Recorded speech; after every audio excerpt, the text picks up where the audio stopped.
Nous sommes très heureux de vous retrouver après toute la journée qui était un peu attendue. La lumière, voilà. Voilà, je viens de dire que la journée d'hier, après l'émission que nous avons fait avec Maître Dikoma, nous étions en mouvement, donc vous comprenez, vous voyez même le décor, tout ça. Nous vous disons merci d'être là. Nous continuons à vous informer, surtout à vous donner ce qu'il faut pour la suite. Il faut dire qu'aujourd'hui, c'était un jour très difficile pour les ennemis de la République. Paul Kagame est dans une situation très difficile avec le Congo-Brazzaville. Kagame rusé a voulu prendre le Congo-Brazzaville comme une base arrière pour l'attaque de la ville de Kinshasa. Mais avec tout ce que nous avons fait comme bruit et tout ce que les activistes congolais de Brazzaville ont fait, il y a un secousse terrible dans le pouvoir de Sassou Nguesso. Beaucoup prédisent la fin de cette dynastie au Congo-Brazzaville. Après Sassou, il n'y aura personne de sa famille qui pourra pérenniser le régime. Se voyant en difficulté, Sassou Nguesso a demandé de rencontrer Félix Tshisekedi et le président de Kinshasa est arrivé à Oyo il y a pratiquement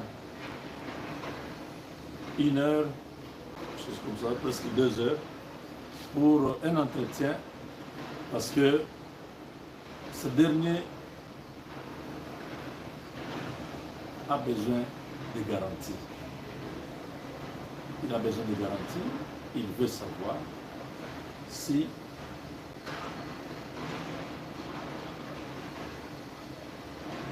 il a abandonné le schéma de Kagame. Félix peut garantir la suite de sa famille.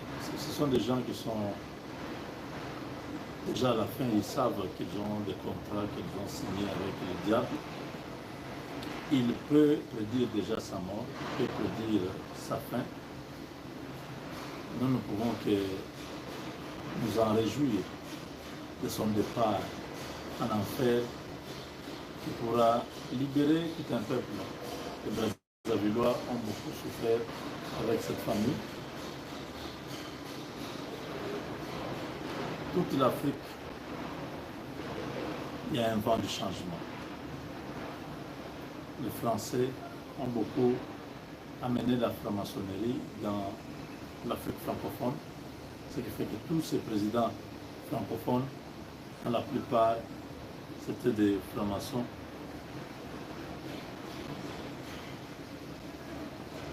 Oui, c'était des francs-maçons, c'était des gens qui avaient déjà vendu leur âme.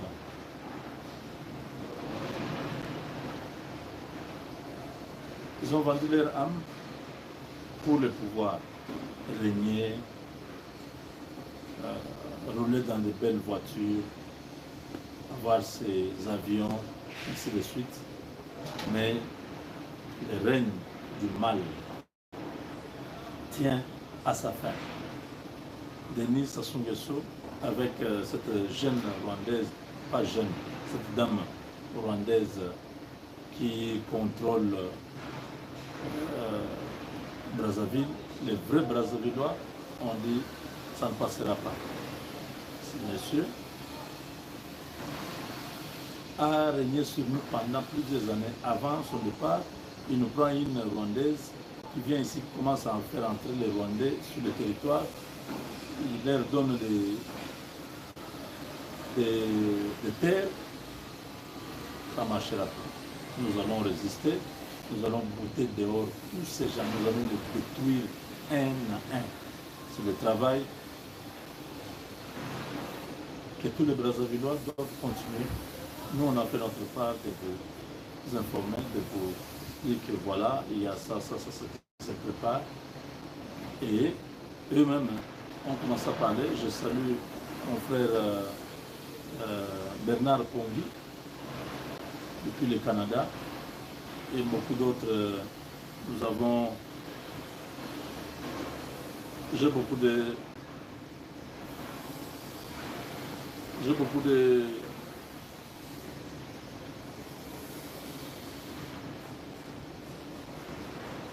d'amis brazzavillois.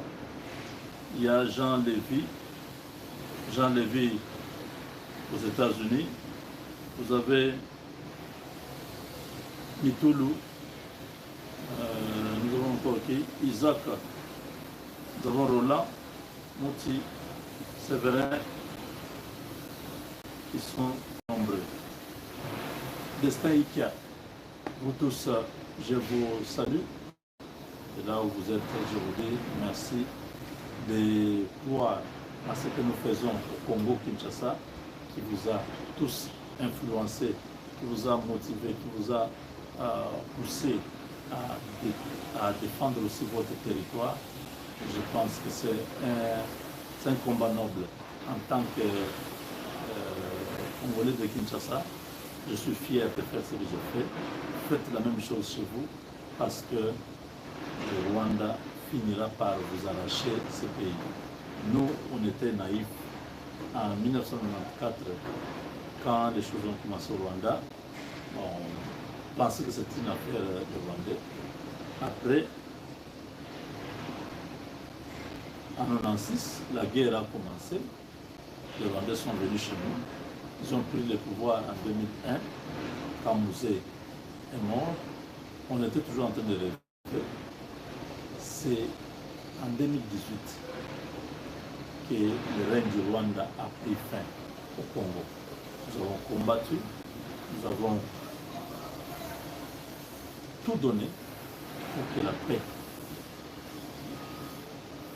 revienne chez nous. Mais comme ces gens étaient rusés, ils avaient déjà miné l'Est du Congo. À tout moment, ça pouvait exploser. Félix Tshisekedi vient, il ne les attaque pas, il ne les affronte pas. Il va diplomatie. Pendant qu'il est distrait dans la diplomatie, il forme les militaires. C'était ça, la stratégie. Non, Nairobi, non, Luanda. On va partir là-bas, on discute, on fait tout ça. Entre-temps, il formait des militaires. Quand il a lâché ce gars, c'était difficile pour Kagame d'occuper la ville qui est à 2 secondes du Rwanda, Goma. Parce que Gisenyi et Goma, il n'y a que ceux qui sont autochtones. Ils savent que ça c'est le Rwanda, ça c'est le Congo. Malgré cette faible distance, Kagame n'arrive pas à prendre Goma. Pourquoi? Parce que les Congolais ont pris conscience de leur situation et l'armée congolaise a bloqué partout. À l'époque, j'étais contre les généraux Chirimwa, mais je ne savais pas. Je m'étais déjà excusé. Je m'excuse encore aujourd'hui, mon général. Je m'excuse beaucoup. Je ne savais pas que vous étiez un vrai patriote. Parce que il y a des gens qui sont contre vous, qui nous appellent, qui nous envoient des histoires. Non, celui-là, il est avec le Rwanda. Parce que ça veut dire si on dit que quelqu'un est avec le Rwanda directement, on sera contre lui. Ces jeux-là, ils nous ont eu plusieurs fois. Après, quand j'ai vérifié dans d'autres réseaux des gens que j'ai fait confiance, ils m'ont dit non, cet homme-là, c'est vraiment un patriote. Le lieutenant général Chirimwami vraiment beaucoup de respect, beaucoup mwanaume na fanya kazi yako. Donc quand j'ai découvert que Chirimwami était vraiment en train de faire le travail pour le pays et que ce qu'il ne voulait pas de lui, c'était des gens qui travaillent avec le Rwanda, j'ai directement changé ma manière de le considérer. Vous voyez, il est là. C'est vrai que le général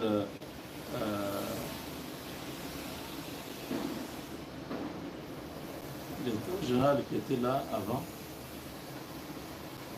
il est ici à Kinshasa, mais Chirimwami a vraiment barré la route à tous ces Rwandais parce que son héritage c'est au Congo et il ne peut pas accepter que les Rwandais prennent Goma. La détermination du Congolais, c'est partout, surtout à l'est du Congo. Aujourd'hui, c'était pire. Nous allons retrouver dans la deuxième partie, je vais vous parler de ce qui s'est passé. Je sais que beaucoup comptent le nombre de voyages du président. Ils disent que ça fait déjà 16. Oui, oui, ça fait 16 voyages. 16 voyages, mais bénéfiques pour le pays. Oh, ouais.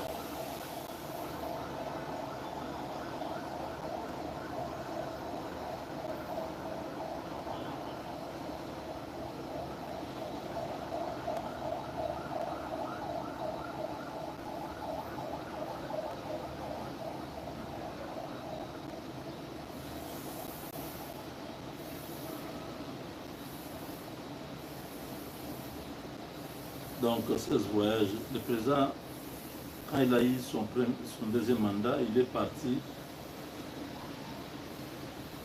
Ok, on va parler dans la deuxième partie. Il fait très chaud. Je préfère un peu m'essuyer et puis revenir. Avec Dieu, nous vaincrons. Vous aurez les 16 voyages du président, mais des voyages qui sont bénéfiques pour la nation.